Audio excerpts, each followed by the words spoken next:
So continuing with this topic about enzymes, we're going to look at a couple of situations where we need to differentiate between competitive and non-competitive inhibition.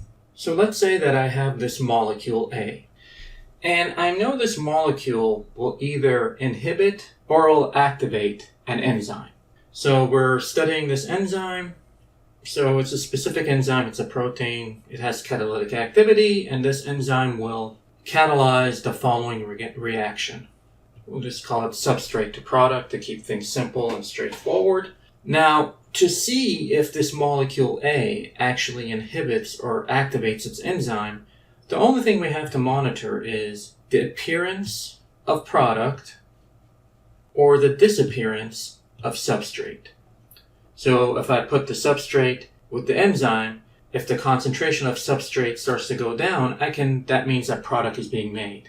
Or I can just simply monitor how much the concentration of product is changing over time. So let's say that we are actually going to measure the appearance of product. So essentially what we're doing is we are measuring the change in concentration of product. So the change in concentration of product over time. Right? So this actually is a derivative. You can just write it as a derivative if you want. But calculus is not a prerequisite for this class, so we're not going to use that. So essentially, this is a velocity. How fast is product being made? So we can just simply call it V for velocity. Now, to do this, we need to first have our positive control. What is our positive control? We have our reaction pot. So here's my reaction pot. I put the enzyme in, plus the substrate, and I measure the velocity, how fast product is being made. So we're going to measure. So that's my positive control right here.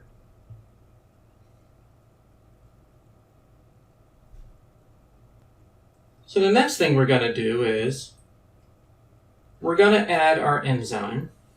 Here's my reaction pot, enzyme, plus the substrate, plus molecule A, which we don't know what this molecule does. And again, we're going to measure the velocity, which velocity being how fast is product being made. And we'll just call this velocity prime, right? Because it's not going to be the same as above. So if velocity prime is less than the initial velocity from our positive control, we know that molecule A is inhibiting our enzyme. Thus, it would be an inhibitor. Now, if V prime is bigger than V, then we know it's an activator. So let us assume that it's actually an inhibitor. Okay, so it is an inhibitor, and now we're trying to figure out, okay, what kind of inhibition is this? So first we have to figure out, is it reversible or irreversible? Okay, bam, bam. Okay, so that's our first thing that we need to answer. So how do we answer, is it reversible or irreversible?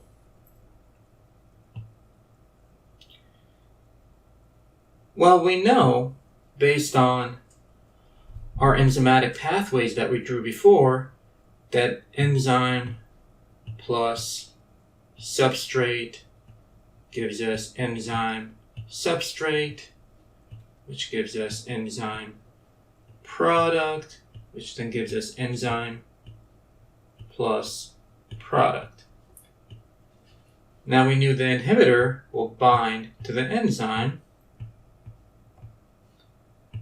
and give us enzyme inhibitor. Now, it's all about, is this arrow right here a single arrow or is it a double arrow? So is it what is drawn here or is it a double arrow? Meaning that the inhibitor is binding reversibly to the enzyme. Now we know that also these are double arrows right here. because this is a binding through weak interaction, and that this is a double arrow also. It's just, for simplicity's sake, you don't draw it in, but you should be aware that that is the case. Now, all we want to know to find out if it's reversible or irreversible is, what is this? Is this a double arrow or a single arrow? The way to do that is, if I go back to here, where I added this molecule A, which we're saying now is an inhibitor because that's what our data is showing. If I lower the concentration, we're going to say we put A in some X millimolarity concentration, and this is what we got. We got V prime as how fast the reaction is producing product. So now what we're going to do is, in this reaction pot, we're going to lower the concentration of A. So we're going to lower the concentration of A, our inhibitor, by 1/2. Now, we're going to measure the velocity of the reaction again, so we're going to get a new number. Or we might not.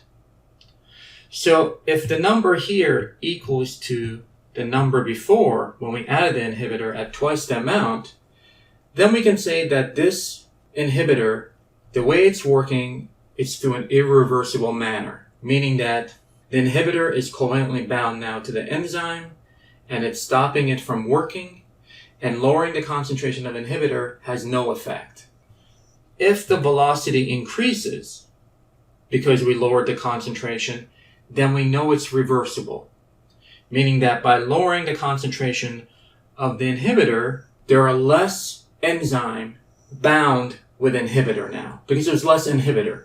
So that means that we gain some of the enzymatic activity back, and thus the velocity of the reaction increased. So then it's reversible. But then it leaves us with another question, right? Is it competitive or non-competitive? And what you can do now is, going back to our reaction pot here, we can get rid of all this stuff right now. So let's get rid of this.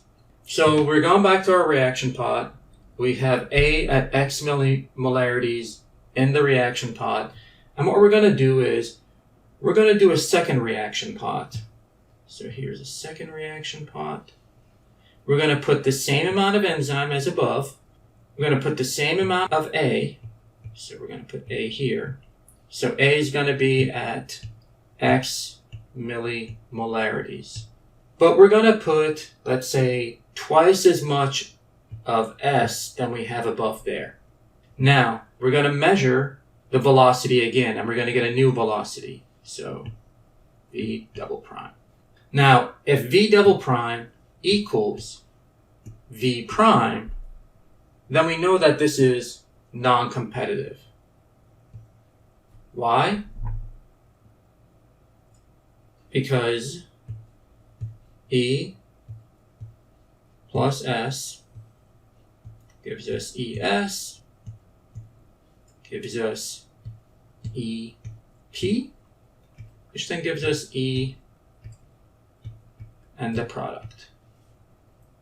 And plus inhibitor gives us EI. And since this is non-competitive, you don't have this arm, right? This does not exist. So by increasing the amount of substrate, you're not going to kick the inhibitor out. So in the case that we have here, we have increased the amount of substrate, but we have not overcome the inhibition. So it's non-competitive. Now, if the velocity double prime is bigger than the velocity prime, then we know it has to be competitive inhibition. Why? Because now we have this arm right here, which wasn't there before for non-competitive inhibition. So we increased the amount of substrate, and the substrate is now competing with the inhibitor and knocking the inhibitor out. So you get more enzyme substrate complex, you get more product being made. So the velocity of the reaction increases. Okay, that'll be it for this video. I will see you guys soon.